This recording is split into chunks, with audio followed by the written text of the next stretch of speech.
Hey, what's going on YouTube? It's FPL Yusuf and welcome back to another video on my channel. Today we're going to be talking about game week 28 and the double in particular. We're going to be going over my team selection for the upcoming game week. We're going to be taking a look at double players to bring in. Should we buy them? Shouldn't we buy them? Should we be taking a minus for them? And a whole lot more. So without further ado, let's get into the video. Okay, welcome back guys. So let's just start this off with looking at players that we should be bringing in this week, or maybe players that we should be thinking about at least to bring in. So I think there's only one place to really start, and that's the biggest talking point around this section is Dominic Solanke. Should we bring him in? Shouldn't we bring him in? Is he fit to play? Is he going to play in both games? Who knows? So at the time of recording this, I'm recording this video quite late. It's actually Friday afternoon / Friday evening. And the press conference for Bournemouth did come out today, and they've said that Solanke hadn't trained for most of the week, but they're hopeful that he might start on the weekend. Now, I think Solanke is an interesting one. I think he falls into either two categories. If you're free hitting or you're not free hitting in 29, I think that's what will be the ultimate be all and end all of whether you get him or not. So for the people who are free hitting in 29, I think it's a no-brainer. I think you just go out there, get Solanke in, play him for this week, probably captain him, and then you just free hit in 29. You don't have to worry about him not playing, and then you have him for game week 30 after because Bournemouth have got good fixtures. If you are not free hitting like myself in 29, then there's a bit more of a question around this and whether it's the right move or not. So I think what you'll find is a lot of people are going to be captain Dominic Solanke this week, whether he's playing or not. I think just on paper, the fixtures he's got are just, it's probably the best double you're going to see this season. And I think with his goal scoring record that he's had this season, I think a lot of people will be just naturally putting the captaincy on him. Like I said, if you're not free hitting in 29, like I'm not, then obviously the bigger question comes is, should we bring him in for this week if you're not going to be able to play him next week? For me personally, I'll get into my transfers a bit later, but I have decided not to go with Dominic Solanke this week, and I've decided to go with Carlton Morris, solely because he has a double just like Solanke. Granted, it's not as good on paper. Both games are away for him, but he has an important fixture in 29. And for me, if I got Dominic Solanke in this week, I wouldn't be able to field a full 11 next week. So that was basically the decision as to why I went for Carlton Morris over Dominic Solanke, was just because Morris had the extra game in 29, and I valued that more than Solanke just this week. Partly because as well, I don't know if Solanke is going to play both the games. I don't know if they'll play full 90 in both the games. I'm not sure at the moment. Like I said, he hasn't trained throughout the week. They are hopeful that he's going to start on the weekend, but I don't know how match ready he's going to be. As I said in my last video, that the game against Burnley, even though Bournemouth won it, he didn't look great and he didn't look fit at all. So I don't know whether he will start both the games. I'm not sure. I think there's just too much uncertainty around him for me, as I'm not free hitting in 29. So on Dominic Solanke, I think if you're free hitting in 29, I think just go for him, captain him. If it doesn't work out, it doesn't work out. It doesn't matter. You're free hit next week, so you don't have to deal with having him not play.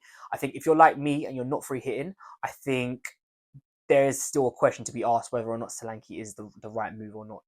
Okay, so game week 28 defenders. Now I put the two main ones on screen, and one's from Bournemouth and one's from Luton. So I picked Zaberni from Bournemouth and Alfie Doughty from Luton. And again, it kind of is the same debate as Solanke and Morris. Which one do you go for? Now, Alfie Doughty has got a much higher ceiling than Zaberni does. He is so much more attacking. You know, he's such a big part of how Luton play.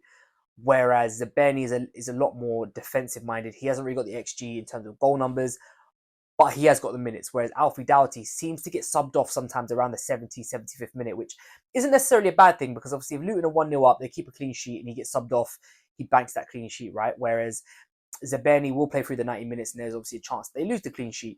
However, Zaberni only plays the 28, doesn't have a fixture in 29, whereas Alfie Doughty does have a fixture in 29. So I think this is kind of team dependent, and I hate using that same logic and that same analytic, but on this occasion, I think it's just what makes sense. I think if you are struggling to get numbers out in 29 and you're not planning to free hit, I think just go for Alfie Doughty. You know, he's got such a good upside with his assist and his attacking threat. And obviously he has the game in 29, so it's one less headache for you to have to worry about next week. Whereas Zaberni, minutes-wise, is guaranteed 90 minutes every game. On paper, he's got the best double you could possibly get. I don't see 2 clean sheets for Bournemouth, though, however. I think Luton will score. I think Bournemouth have a better chance of keeping a clean sheet against Sheffield United. So I think if you're bringing in Zaberni, I think anywhere between 6 to 8 points on the double would be a fair return.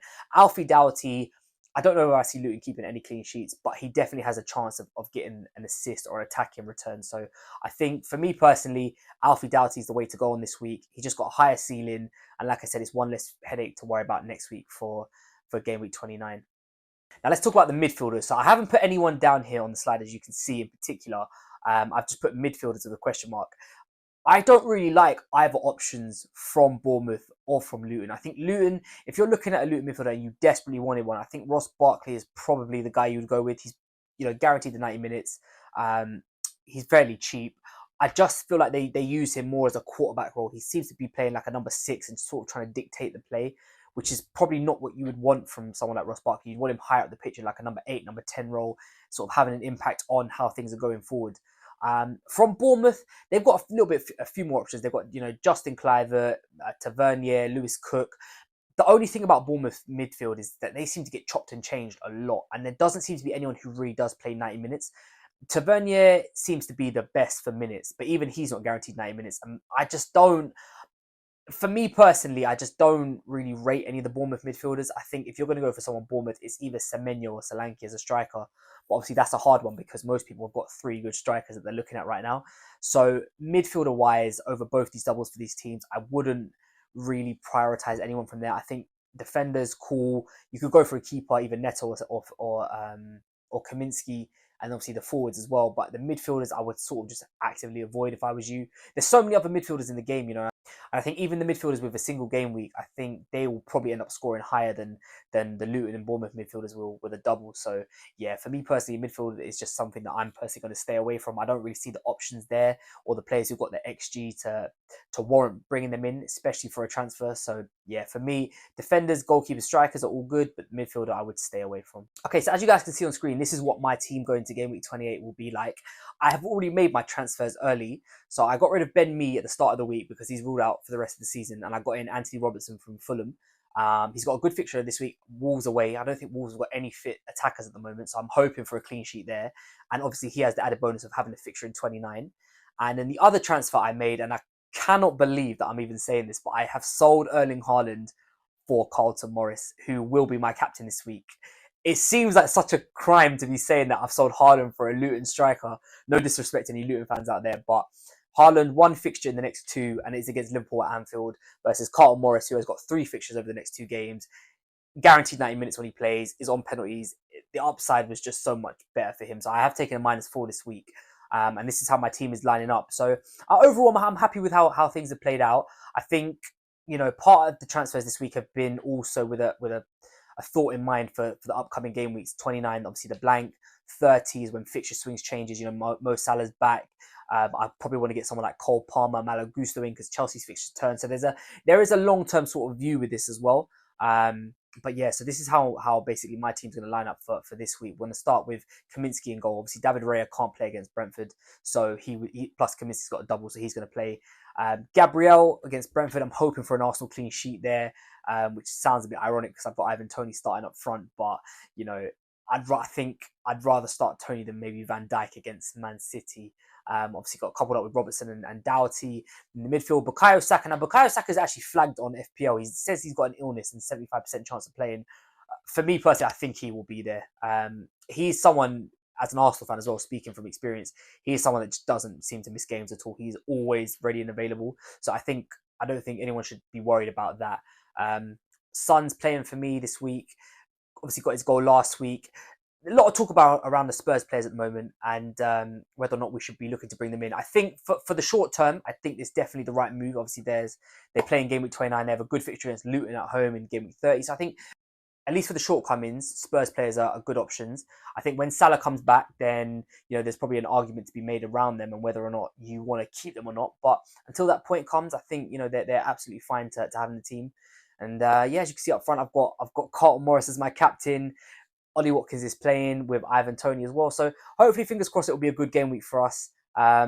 It's a bit of a strange one having a Luton player as your captain and getting rid of Haaland for him, but we'll see how it goes. We'll come to the end of the video now. So thank you guys so much for watching. If you have enjoyed it, please drop it a thumbs up down below. I will be back probably at the start of next week where we will just discuss and go over what happened in game week 28. And we'll get ready and start to look forward towards game week 29. and how we can sort of navigate that. I probably will do a video about a free hit, my optimal free hit if I was doing it. So I'll drop one of them up as well. But other than that, thank you guys so much for watching, and I'll catch you next time.